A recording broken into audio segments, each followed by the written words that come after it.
You are a high-performing professional, an introverted or sensitive leader, or just someone who wants to get ahead but just can't seem to figure out the path. This video is for you. Today, I'm going to talk to you about a book I'm writing called From Waiter to Greater, which outlines the story of how I use this greater framework that I didn't even know was a framework until I reflected, because hindsight is 2019. The reason I didn't say hindsight is 2020, obvious to everyone that lived through it. But listen, I went from waiting tables, watching my money stack $1, $5, $20, $100 at a time, to not having to check my bank account before I pay my anything. I can just run my card. It's cool. That is not a flex. That's not me bragging. That's me telling you that there's a mindset that's got you stuck right now. I've broken free at a level, but I'm trying to get to the next level. I'm great now from what other people tell me, but I want to be greater. And what does it take to be greater? Well, I'll walk you through the acronym, and then I will lead you to the book link so that you can pre-order this book, because it's going to change your life for the rest of your life. And if you pre-order today, I will send you the workbook as soon as it's through. I promise. It is going to change your life for the rest of your life. So the G in the greater framework is for being grounded in your unique story. Not Tony Robbins' story, not someone else's story that you tell that everyone's told from the stage to make a point. Tell your story. That's the story that matters. You matter, friend. You. Yes, you. My story is one of growing up without a father, being raised abroad in France and learning French first, and then coming back here and feeling out of place. I never felt like I fit in anywhere I went. I didn't fit in groups. I didn't have religion. Mom became a Jehovah's Witness at 13, when I was 13, and blamed it on me. And that took a toll, right? That led to a lot of trying to mask feelings with drugs, which led to a very conflicted childhood, because I knew enough of the Bible to know what I was doing was wrong, but not enough of, that love and support to not do it. Drugs were my safety. Drugs were my escape from the pain. And so being grounded in my unique story, that's just the beginning. I was, back and forth in recovery, trying to get right and find myself. And at 23, when I first came into recovery, the reason I came in is because my daughter hopped up in my lap at 3 years old, just a little baby. She's in a diaper. She's like, "Daddy, why do you always drink beer?" And I looked into her little eyes and I thought, man, I could say something like really funny. I could tell a dad joke right now, but I'm gonna be mad at myself when she is a little older and she's drinking and she gives me that same excuse. So, at that time I was facing 2 to 20 years if I didn't straighten up my act. My kidneys were failing because I couldn't stay sober long enough for the antibiotics to take hold. And, I couldn't stop, and I didn't know why I was drinking. There was so many things against me. They told me if I failed one more drug test that I was going to jail. I'm like, why didn't you tell me I was failing so I could study more? So being grounded in your unique story. And then, in recovery, I found that, I found a quote that said, "Do one thing every day that scares you." And I thought, I ain't scared of nothing. Until I tried to go out and eat by myself and realized that I don't like people watching me chew. I don't like people watching me, period. I don't like people. I don't like to walk in front of people. I don't like to talk. I don't like the sound of my voice. Was it a don't like, or was it I'm afraid? And that was a reality I had to face. And so that quote for me turned into a challenge, a dare almost, of I'm going to do one thing, literally one thing only, every day that scares me. And then it became like an addiction. The quote evolved into, if anything scares you, face it head on so that nothing stands in your way. And I mean nothing. Like, I was bold. I was doing everything. And I was sober, so I couldn't get in trouble for having drugs on me. I was unstoppable. So being grounded in your unique story. And these principles I learned throughout recovery, the 12 steps, as having had a spiritual awakening, we went and practiced these principles in all our affairs. I'm paraphrasing here. It's been a minute since I've read those daily. But practicing those principles in all our affairs, that's the part. That's where the gold is, right? I can sit in the room and declare I'm an addict and celebrate myself for having clean time. and be recognized for not using drugs, but I'd rather be recognized for making an impact in the world. And so I went out and practiced these principles in all my affairs, and it didn't come that easily, right? I had to reframe a lot of limiting beliefs on the way. Limiting beliefs that said, my name is Gregory and I am an addict, right? That is a limiting belief, believe it or not. It works to have acceptance in the very beginning that, yes, I have a problem. And I admit that I don't have the solution, and someone does, and I need to turn my life over to the care of that person that does. Then I need to do a deep inventory and admit that to someone else that I trust, and then have God remove those shortcomings. Be willing to make amends and to have those character defects removed. Be willing to part ways with the old things that worked for me at one point, right? And this is the R, reframing limiting beliefs. And then I need to make amends where possible, and then seek through prayer and meditation, do a daily inventory, correct myself when I'm wrong so I don't have things piling up, and do a daily inventory and go out and help empower someone else. And we'll get to the E down the road. But reframing limiting beliefs, if I say I can't or I say I can, either way I'm right. And I know Henry Ford quoted that first, and that's the man that's responsible for these 40-hour work weeks we hate. But that statement still remains true. And it's probably biblical somewhere where I can find it if I'll just open my Bible and look for it. Maybe that's something I'll do later. But reframing your limiting beliefs. If I don't believe that I can do something, then I won't do it.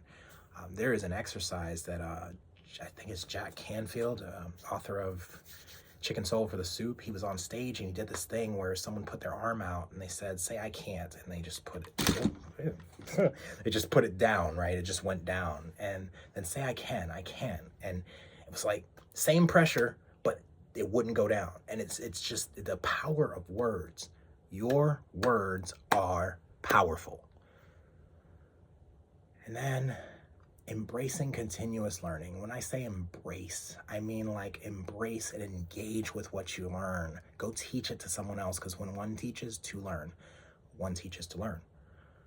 Go out and teach what you've learned, right? Go empower someone else with what you've learned, and embrace that continuous learning. It doesn't stop in 12th grade. It doesn't stop after college. And as a matter of fact, I may challenge you, if you have a college degree hanging on your wall, do you remember any of the stuff? Are you using any of the stuff that you had to memorize to take those tests?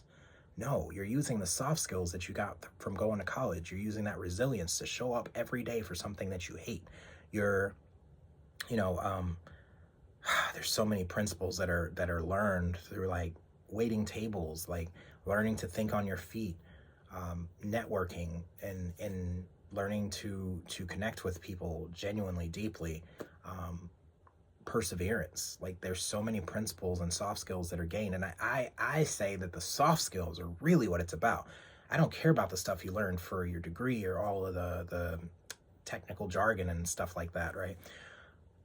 I care about your character. I know you care about my character, right? So then A, action-oriented goals. Look, we are in the business of actions. God's in the business of results. So I have no business determining what my goal outcome is.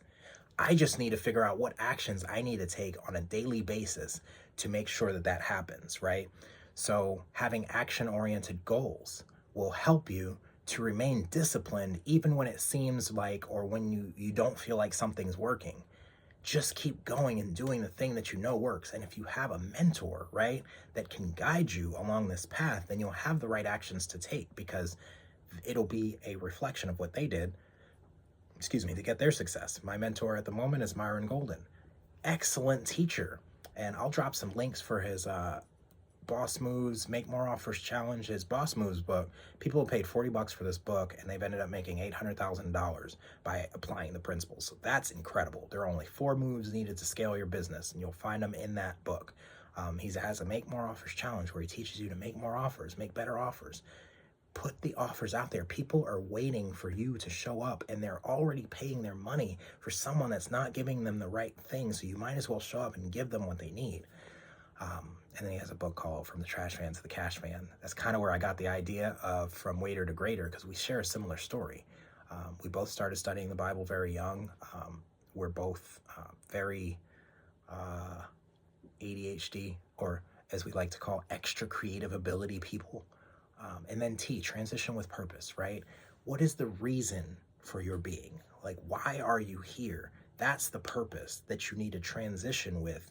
From, like, when I say from waiter to greater, how anyone can level up starting from where they are, I mean that. I have practiced these principles and this framework and the principles underlying this framework to transition from being a waiter to a barista, from being a barista to an account manager, from being an account manager to a UX professional, and now from being a UX professional to venturing out on my own to write my own book and build my own business around these principles in this book and go out and speak on stages and transform lives. Like, this thing works. I went from $213 an hour to $250K total compensation package. And I don't say that to brag. It's not a flex, because realistically speaking, I literally still live check to check because I didn't have the financial literacy. I didn't read Rich Dad, Poor Dad or Trash Man to the Cash Man or all these other finance books that people were talking about. So I'm behind. But if you want to learn from my mistakes, please stay tuned, because I will teach you everything not to do as I learn what to do and start to do what to do. And then I'll teach you what to do. Deal? Okay, cool. So you can stop there if you want to be great. Grounded in your unique story, reframing your limiting beliefs, embracing continuous learning, having action-oriented goals, and then transitioning with purpose. Know your why. Your why when it's turned up, your when, your where, your how, your what, it won't matter, because when you know why, that drives everything. So you can be great, you can stop there. But I don't want you to stop there, because that's where the selfishness comes in. That's where, like, every time I stop there, I eventually roll backwards. It's when you empower a network, that's the E. Empower a network to do what you just learned to do. Empower a network to grow and live in their unique story and go out there and touch only the people that they can touch. That's when it gets really good. And listen, as soon as you set out with an intention to be greater, resilience, resistance, disruption is the first thing that's going to follow your intention like clockwork. It's not if, it's when it happens. So, resilience in the face of setbacks. That's the most important part, because you're going to need it along this whole path. There's going to be resistance that comes up when you start getting grounded in your unique story. There's going to be resistance that comes up when you start reframing limiting beliefs, because those limiting beliefs, believe it or not, they're helping you. There's a payoff to your limiting beliefs. There's something that you get from believing what you believe and staying where you are. There is a payoff. Action-oriented goals, right? There's going to be resistance to taking that action some days. There's going to be some days where you just don't feel like doing it, because it requires mental energy and mental effort. It requires action on your part when you don't feel like taking action. And that transitioning with purpose, the resistance is going to be the doubt that comes in that says, is this really my purpose? Or, like, is my purpose just to be and to exist and to be humble servant of God and be broke? I don't know if you know this, but it is not God's intention for his people to be in lack. In the garden, he gave us access to all the trees that we could eat from. And the devil played the greatest trick he ever played on the world by starting with Eve, saying, forget all of the stuff he said you could have. Did he say you surely would die when you eat this fruit? And he got her to focus on her lack. And how many times do we focus on what we don't have or what we can't do or who we're not, right? Let's focus on the abundance. And there's going to be resistance when you go to Empower Network, because there's going to be this thing that tells you, who am I to do this? Well, who are you not to? Like, really, think about that. Who are you not to set out and empower your network? The people that have your name written backwards on their head that can only hear it from you, right? There are people that you can talk to. Here on YouTube, there are people literally talking about the same thing, but because it's them talking about it from their perspective, with their experience, with their voice, with how they look, with where they've been, it resonates with a different person. And so there's room here on YouTube for everyone to be who they are. So I'm putting this out here vulnerably. I'm not making sure that the camera quality is okay, but I don't care about the sound quality and all that cool stuff right now. Bookshelf, of course, I'm flexing that bookshelf because we spent some time redoing this. I don't know if you remember what it looked like in past videos, but this looks pretty amazing. My wife did this. You can hire her too to organize your bookshelves or craft your, anyway, that's a rabbit hole. But resilience in the face of setbacks. You can be greater. And I'm going to drop the pre-order link for that book. I'm going to drop all those other links. I'll probably even drop a link to my ring light, the iPad I'm using, some of my gear, because I'm trying to do this YouTube thing right. And right now, I know I hit record and I was like, I'm going to do what I've been refraining from doing this whole time, because I've been overthinking it, trying to get it right, get the SEO. I got to get, the hook, get it engaging, blah, blah, blah, blah, blah, all this stuff that you got to do. Every time I learn a new thing to do, or every time I learn how to do something new, I find 15 other things I don't know. And so it paralyzes me because I can't get moving, because now I need to learn all these other things. No, I just need to leverage. I can always make up and leverage what I lack in ability. And so probably send this to my son to do video editing. Probably won't.